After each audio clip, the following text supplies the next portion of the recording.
Today's episode of the GoldCast is sponsored by Thanksgiving. It was a great holiday, wasn't it, Ray? It was. And every year, you can count on Thanksgiving to be here, year in and year out, every November, coming to a holiday season near you. Now, Raymond, before we get started, why don't you let them know where can they find us?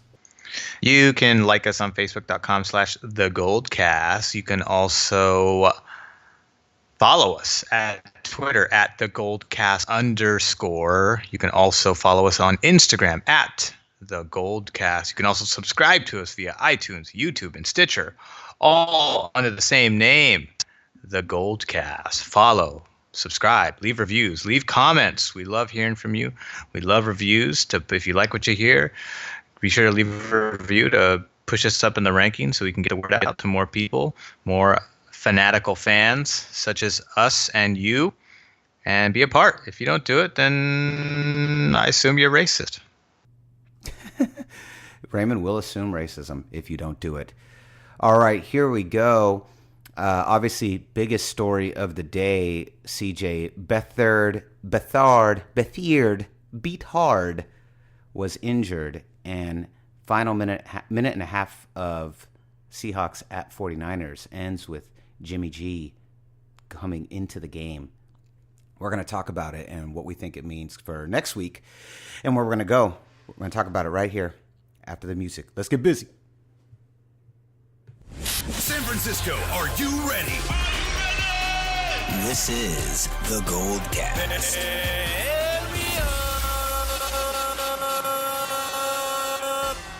Boom!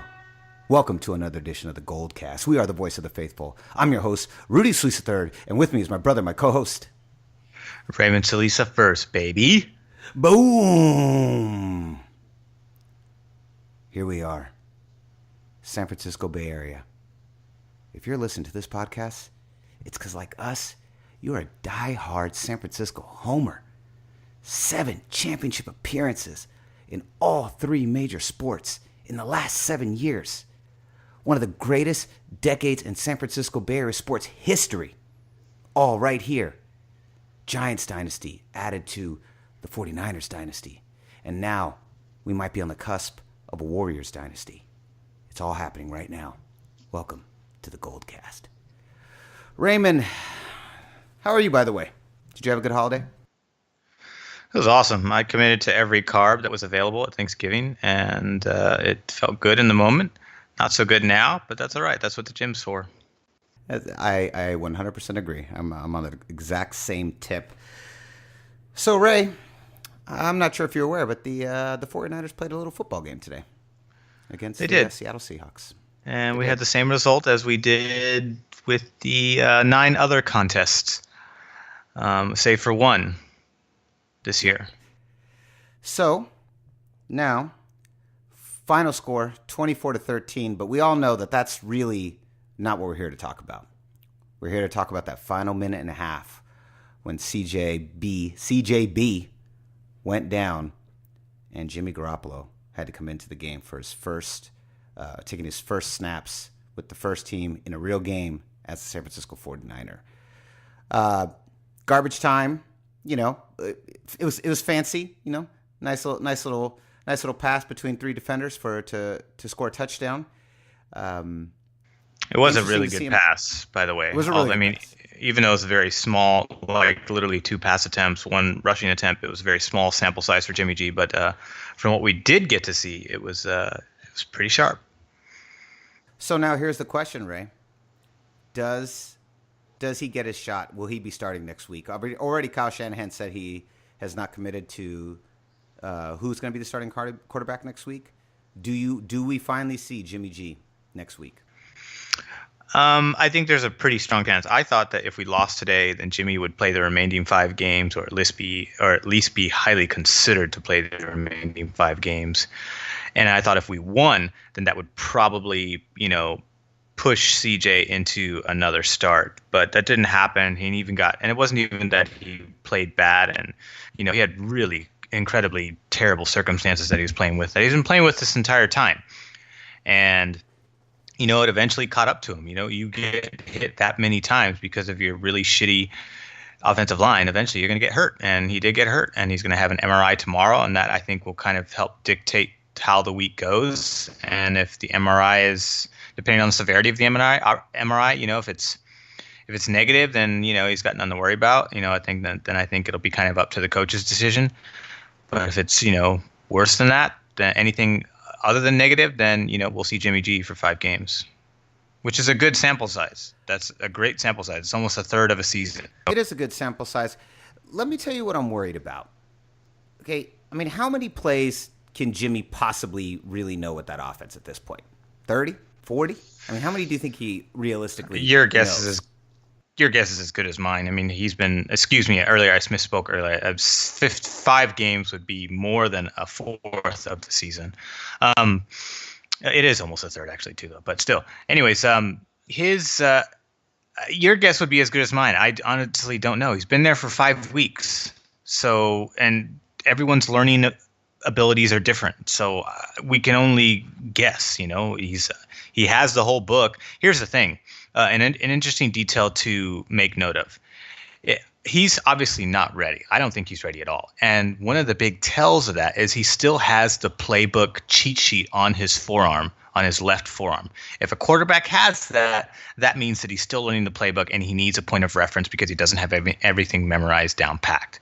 And that's natural because playbooks are very complicated. It is like learning another language. And in Kyle Shanahan's case, it's probably a very in-depth, complicated system. So I'm not surprised about that. But if anybody was curious as to how to get some kind of inkling as to how ready or sure somebody is familiar they are with the playbook, look on their non-throwing arm to see if they have a playbook cheat sheet on their forearm.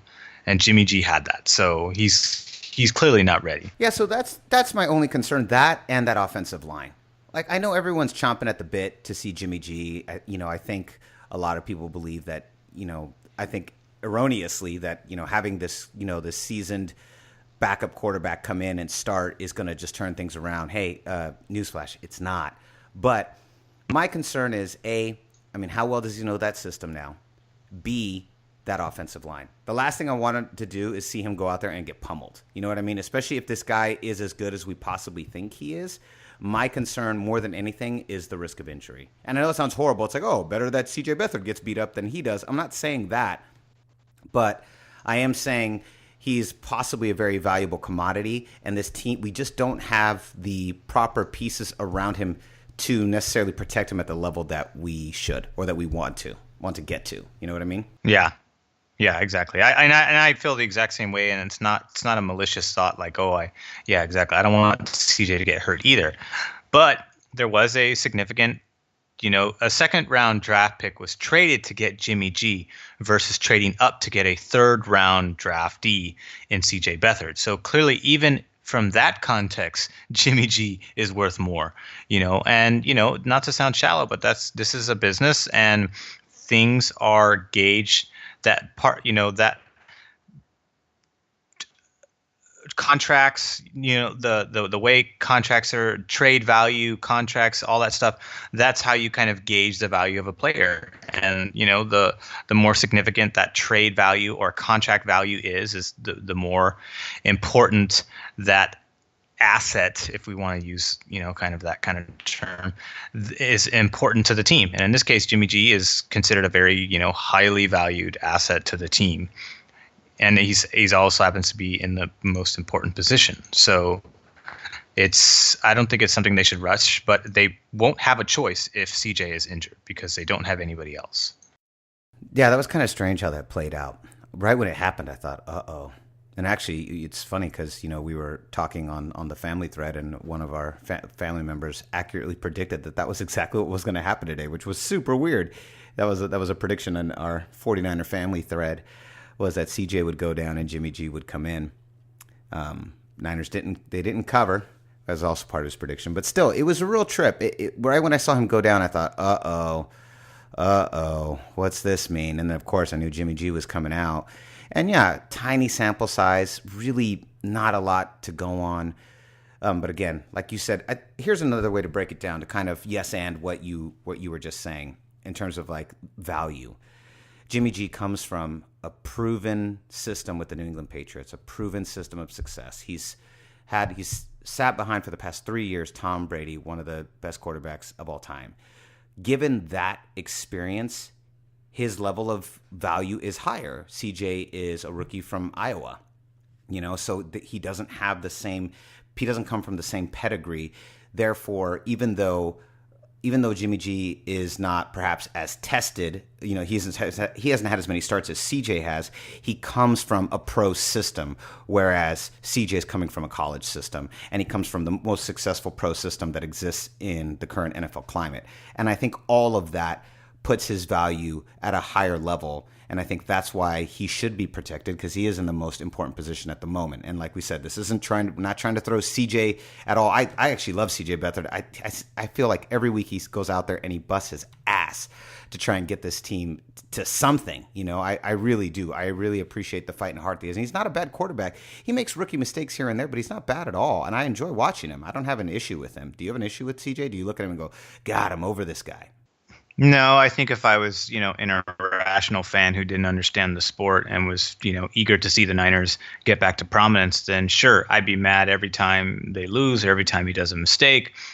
But I kind of see the game at a deeper level because I really like to break down tape. I really like to analyze and understand a position because it's interesting to me, especially as a quarterback position, because it's the most coveted position, and it's it's how the offense is facilitated. That's the nucleus of how everything can garner success.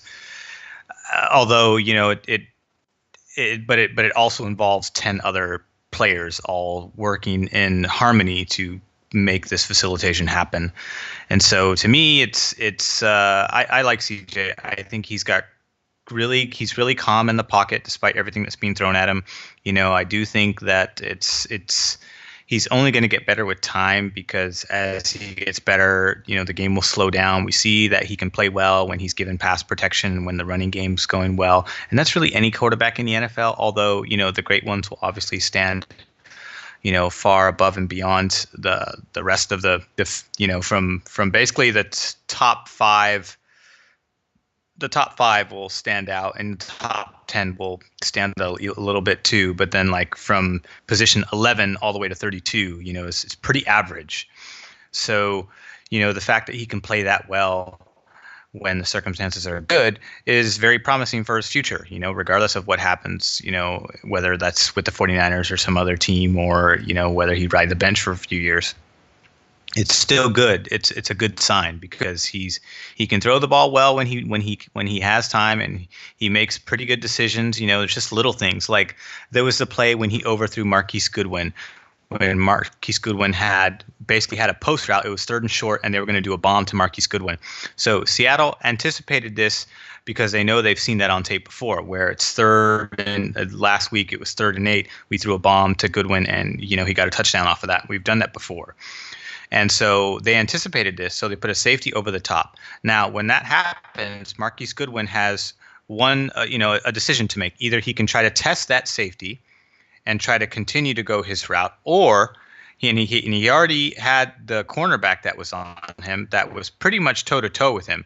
So if he says, all right, the corner's got me covered pretty well, step for step, and I have a safety over the top. So it means it's double coverage if CJ decides to throw this play.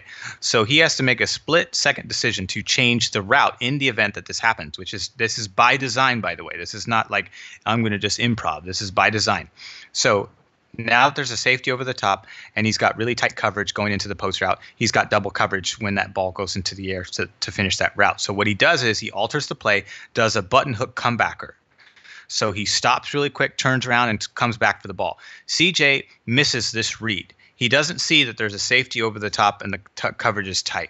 He basically sees tight coverage and thinks like, okay, well, Marquise Goodwin can win that foot race. I'm just going to test it again like we had before, because Marquise Goodwin wins that battle, 9 times out of 10, because he's one of the fastest players in the NFL.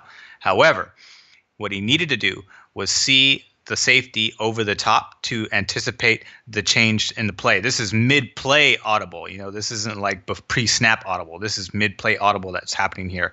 He misses that read and then decides to throw the ball anyways. Luckily, it was overthrown to where the safety couldn't get it, and then the play ended up being an incomplete pass.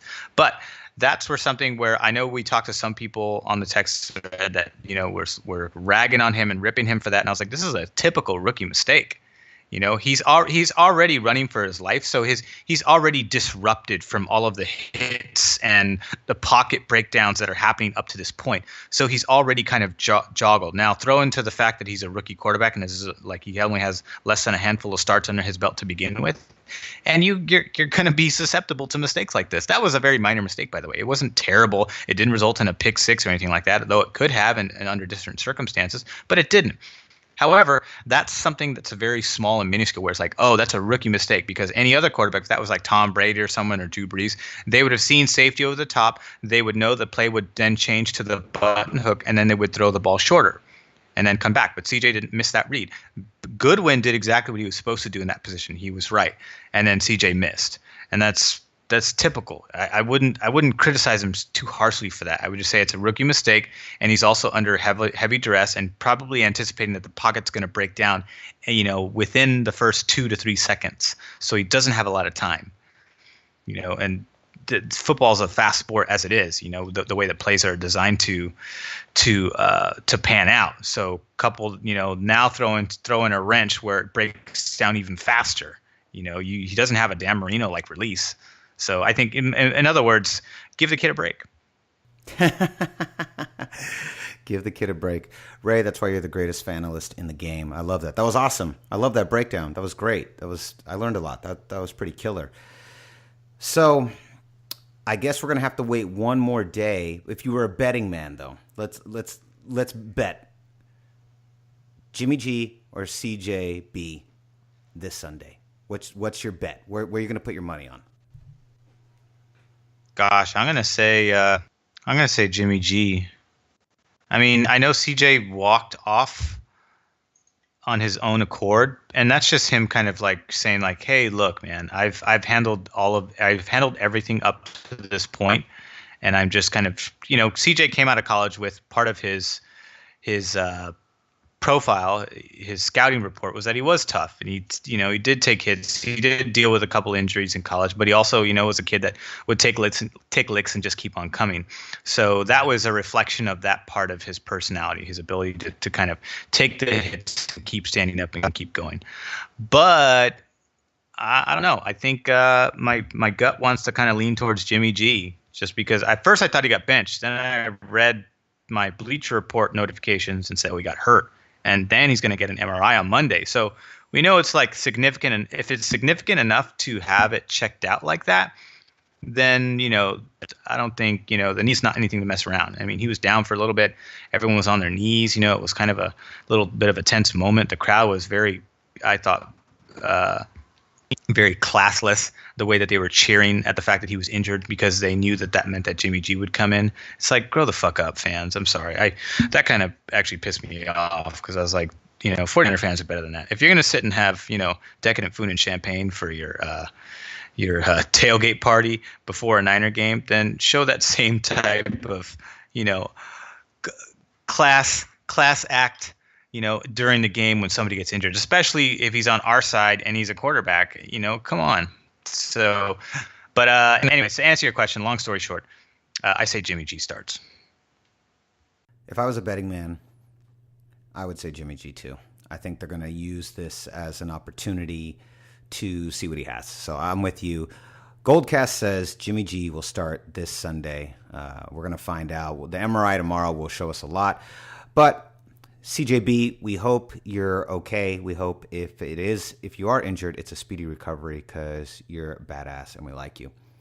All right, Ray, moving on to the playoff picture. It is finally really starting to come into focus. Man, the NFC is so tight. It's insane. I know, it's ridiculous. There's basically only like 2 teams.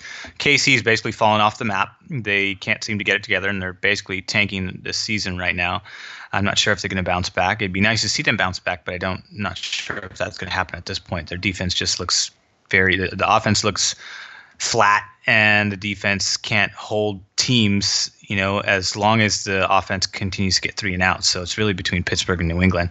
But on the NFC side, there's 5 teams that are really, really good, and then like 5 more teams that could, take up the other spots, but there's not enough room. So, we can only have 4 division winners and 2 wild cards. So there's going to be 2 or 3 teams with winning records that are going to, left out to dry this year.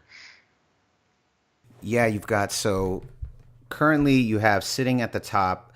So Rams beat New Orleans today. That was pretty impressive. I was kind of hoping they would lose, but they won. You've got Rams at the top, the Saints at the top, Vikings at the top, and then Philly. Philly looks crazy good, like just crazy good. 10-1. Jeez. What are your thoughts on Philly? Philly's just an incredibly well balanced team. They're undefeated at home. They're terrific on the road. They're undefeated against their division. They're undefeated against the conference. This is a team they've won 9 straight. They're just a top, Dallas is out of it. Redskins are probably out of it, and the Giants have been out of it just like we are. I think they officially got eliminated today, as did we. But like I said, this is not, Philadelphia is the team to beat in the NFC, in my opinion. Though I think Minnesota Viking is right there in a very strong second.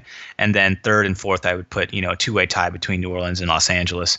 Carolina Panthers, you can't forget about them either. They are 8-3 as well. Though they're a little shaky at home. They're much better on the road, kind of oddly. Against the conference, they're okay. But and Atlanta, I wouldn't sleep on Atlanta either. They've been there, and Matt Ryan's, he's got that. He's got that. I'm not going to quit on. The game isn't over till it's over type of prowess in his play. So don't forget about him. Atlanta's still in the hunt at 7-4. Carolina's still in the hunt at 8-3. Seahawks are still in it at 7-4. Detroit's barely in it at 6-5.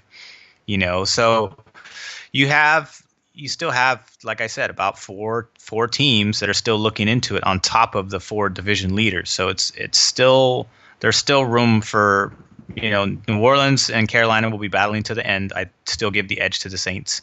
And then Seattle plays, I think, the Rams next week. So that'll be an interesting game. So that'll be an important one for Seahawks and for LA as well. LA to kind of take a commanding lead in the division. Or if Seattle wins, then they tie. Then they have a tying record, and I think Seattle won their previous outing, if I'm not mistaken. I could be wrong. But if that is true, then let's see. Sorry, I'm going off of tangent here. You can edit this out. But if that's true, then Seattle would win the tiebreaker. Then that means if they were tied at 8-4 apiece, then that means Seattle would be in first place for the division, which would make things even more interesting between the NFC West and NFC South, which are pretty tight. But North and East conference divisions, they seem like, it's pretty much decided at this point. Minnesota's going to take the North. Eagles will take the East. Here's a question for you. The AFC is, to me, they're like the Eastern Conference. It's basically New England and then everyone else. Do any of these teams, God, there's not many good teams in the AFC. There rarely is. But do you think are there any teams that can challenge New England at this moment? I mean, oh man, Pittsburgh, again, defense is pretty suspect. I don't trust anybody in the AFC West anymore.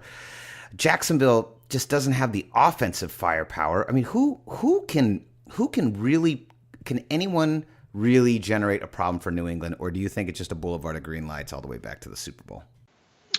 Your best option is Pittsburgh, because Pittsburgh is top 5 defense in almost every category except for rushing yards. They're 7th in the league, but they're 4th in points allowed. They're 4th in yards allowed. They're 3rd in passing yards. And that's the best part about this, is because their run defense is 7th in the league, just 97.6 yards a game, which is great. They're yielding less than 100 yards a game, but they're also yielding less than 200 yards passing. And this might be a combination of their pass rush, but also their secondary too, which is great. great because New England is like 80% pass, 20% run. And so if you want to stop Tom Brady, you've got to A, pressure him, and B, you've got to have good coverage. So a combination of both. You can't have one or the other. Because eventually Tom Brady will be, if you give Tom Brady time, he'll pick you apart all day. So I think Pittsburgh's the best chance. Their defense is a lot better than New England's, by a far margin. New England just beats, outshoots everybody. So, and this is a Pittsburgh team that has a terrific offense still, and the defense, Pittsburgh Patriots defense, the way you beat the Patriots is you gotta, if you're not going to stop them, if you're not going to stop Tom Brady, you got to outshoot him. And that's a really difficult thing to do. So Pittsburgh has a really good chance of stopping New England because the Patriots passing defense is 31st in the NFL. Yards allowed, they're 30th in the NFL. And rushing yards, they're 22nd. So this is a defense that is not very good. They don't give up a lot of points. That's the only category where they bend, but they don't break on the points part. So if you're going to have one category that you do decent at, that would be it. But Pittsburgh is far and ahead, a better team on both sides of the football. So I would give Pittsburgh's our only hope. Help us, Pittsburgh. You're our only hope. Well, I think the biggest variable there has been Roethlisberger because it's definitely, this is the first year where it's become really noticeable, like the dip in his ability. Like Father Time is putting his hands on Roethlisberger's shoulders, and his time is almost up. I think he probably retires after this season. There's a good chance. I wouldn't be surprised. He was on the verge of doing it this past season. I mean, but outside of Pittsburgh, do you see anybody else that can challenge New England? No. If New England was in the NFC, they wouldn't even be this good right now. Not at all. Yeah. No, and I think the thing about Philadelphia that makes me nervous is that they're just still really untested. Whereas Saints have a lot of veteran leadership. Carolina was just there 2 years ago. The Rams are still very untested. Minnesota's untested. Philly's untested. Like, if Philly goes, let's say it's Philly and New England in the Super Bowl, I wouldn't trust Philadelphia to be able to beat them. Wentz versus Brady, I would not know. A kid that young, I think Belichick would just run circles around him. Yeah, he would. I mean, could be, you never know. You could be surprised. I mean, But yeah, it's second year quarterback. Hey, crazier things have happened. It's true. It wouldn't be the first time that someone's done something like that. Wouldn't be the first time that an upstart team has beat a veteran one. So we shall see. Now, Raymond, before we wrap, let's take a look at the Vegas odds for next week. Okay, so next week, San Francisco at Chicago. What do you think the point spread is? Who's going to win and by how many? What's Vegas saying? Between us and who? Chicago Bears. Oh, geez. Gosh, Chicago's terrible too, but not as terrible. It's like we're facing terrible teams, but it's like, oh, this team's slightly less terrible. But I mean, they're 3-8, so they're struggling mightily too. So it's gosh, I would have to say the spread has to be between 6 and 3 points. 4.5, pretty good. 4.5 in favor of Chicago. Now, Ray, the question is, as it always is every week on the GoldCast, do you take that bet? This one I'm going to say no. This is a team that I think the Niners can win. I mean, I know we're going to be, they're going to be at home, so they have that advantage. But, we tend to play well against Chicago for some strange reason. Their defense is kind of middle of the road, so it's nothing to write home about. So I think the Niners got a chance to win by like a field goal. Ooh, so Raymond says don't take that bet. San Francisco by 3. I also believe we're going to win. I also believe we're going to win every game. So maybe my opinion should never be trusted. So, Raymond, before we sign off, why don't you let the people know. Let the people know, GoldCast Nation, where can they find you? You can find me on Twitter at Ray Solis and on Instagram at Ray Solis1. Boom. You can find me on Instagram at Rudy Solis 3. Rudy Solis 3. Just 3 now. No RD. Just 3. And you can still find me on Twitter at Rudy Solis 3rd. Rudy Solis 3RD. So concludes another edition of the GoldCast. We are the voice of the faithful. I'm your host, Rudy Solis III, and with me is my brother, my co-host, Raymond Solis the First, baby. Boom! We'll see you next time. Same GoldCast time, same GoldCast channel. This is the GoldCast.